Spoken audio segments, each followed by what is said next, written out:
Ciao, I'm Enzo. I'm Celia. This is a Piazza Talk, our channel about our life in Lucca And in the Tuscan hills.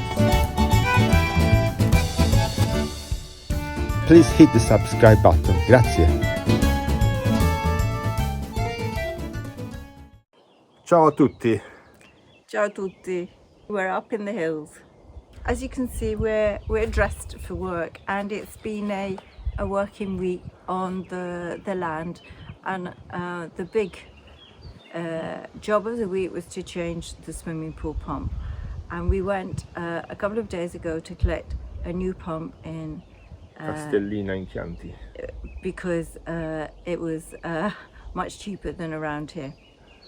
So Enzo's been busy changing the pump, and you can see from my hair I've been in the undergrowth. So The undergrowth. So it hasn't been a really filming week, but we did, when we were in Chianti, pop into San Gimignano, and so we haven't done a tour, but we did have a walk around, and we thought you might like to join us on our walk. Where are we? In Chianti. We are in Chianti, and we are exactly in Castellina, which is a place in the heart of the wine region. There are a lot of distributors on there here as well. Yes, you can buy wine everywhere, but we didn't come here for wine. Hardly. Yes.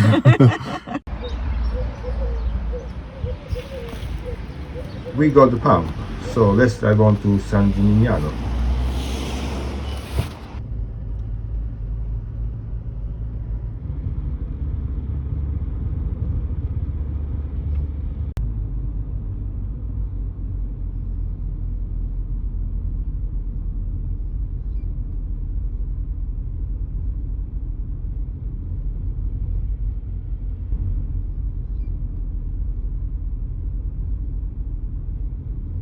Can you spot San Gimignano?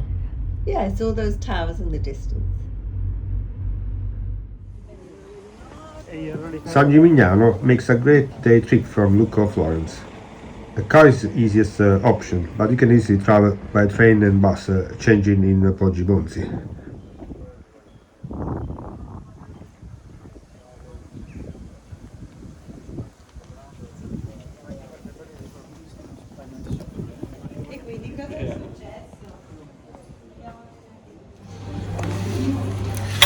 What are you having? Osse di morto.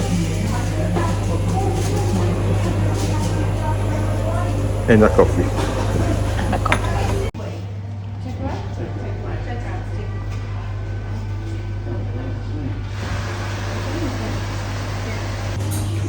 So we've got our swimming pool pump, and here we are in San Gimignano for a little bit of a treat. And as this isn't really our part of the world, and we don't know that much about the town, except of course what everybody knows, that it has very high towers and is the Manhattan, perhaps one could say, of Tuscany. In medieval times. In medieval times, yes. Well, I think it still has the tallest buildings of the hill towns, and it's very well preserved. So we brought along our trusty blue guide that just happens to have San Gimignano on the cover. Yeah, a bit dated, this guide. I think that things changed very much since then. I think the art is much the same. So let's see what it says.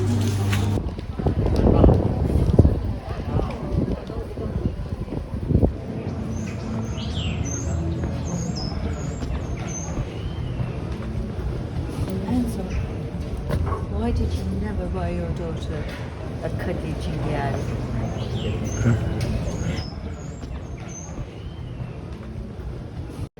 San Gimignano is a charming hill town of 7,000 inhabitants, who knows how many there are now, which has preserved its medieval appearance more completely than any other town in Tuscany. It can, however, be uncomfortably crowded with tourists, mostly on day trips from Florence or Siena in spring and summer. The town is famous for its numerous towers, which make it conspicuous from a great distance and provide one of the most remarkable sights in Italy. Now, having a look at this, it seems to be a difference of how many towers there actually were in the beginning and are now. the beginning is round about 73, and now there seems to be a difference between sort of 13 and 17. So if anybody has counted them, let us know. Back to the Blue Guide. The numerous towers, which make it conspicuous from a great distance and provide one of the most remarkable sights in Italy. It is possible to walk along the 13th century walls, from which there are fine views of the rich agricultural farmland which surround the town. On the way here, we went past vineyard after vineyard, as you saw in the video. Famous for its wine, notably the wine Vernaccia, which was already renowned in the 14th century. The countryside nearby is remarkably unscored, and exploring the byroads at random can be particularly rewarding.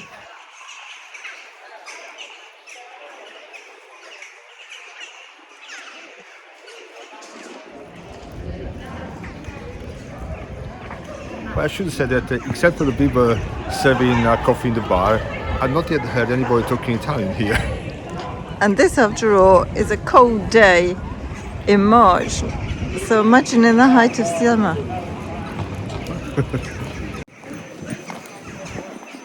I'm not going to leave the Blue Guide because it goes into a lot of detail about the art and the history, and we're just going for a walk. So I'll now just give you a little summary of the town.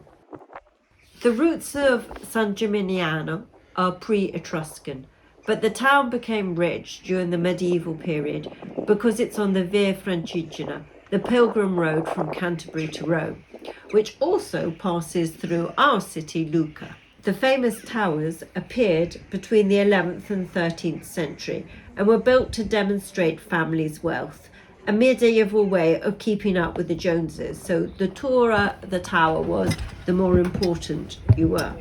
Eventually, a cap had to be put on the height of the towers, and the tallest is Torre Grossa, or the Palazzo del Popolo, which is the town hall, is also a museum.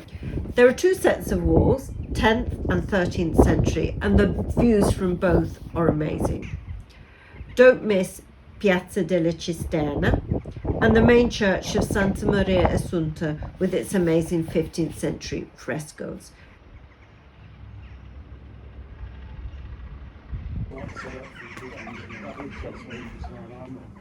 We shouldn't forget that San Gimignano has also been the backdrop of many famous movies, including, of course, Tea with Mussolini.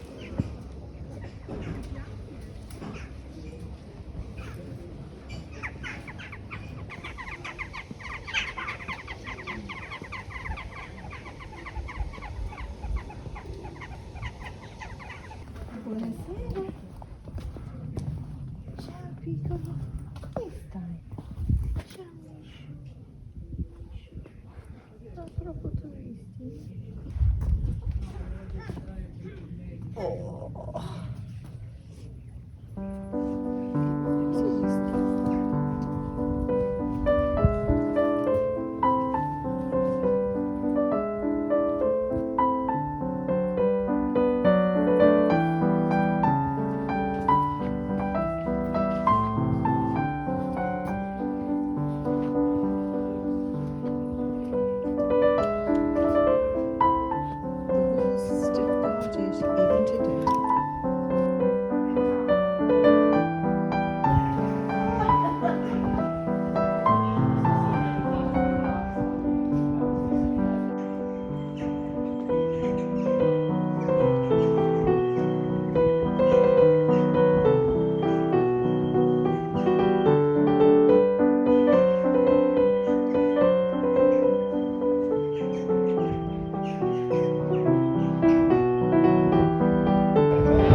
Good to hear some authentic Italian. Yes.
time to go home.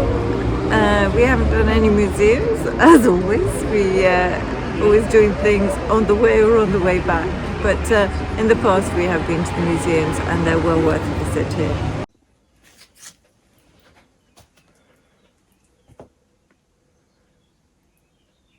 So now we're in the pool room and And that's the new pump there. I changed it. And this is the old pump that is not one, it's beyond repair.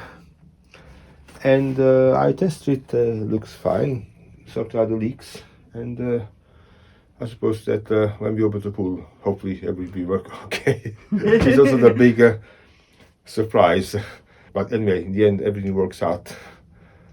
so as you can see, we have 3 pumps, which I think is the requirement in Tuscany, isn't it? To have 3 Yes, pool it's pumps.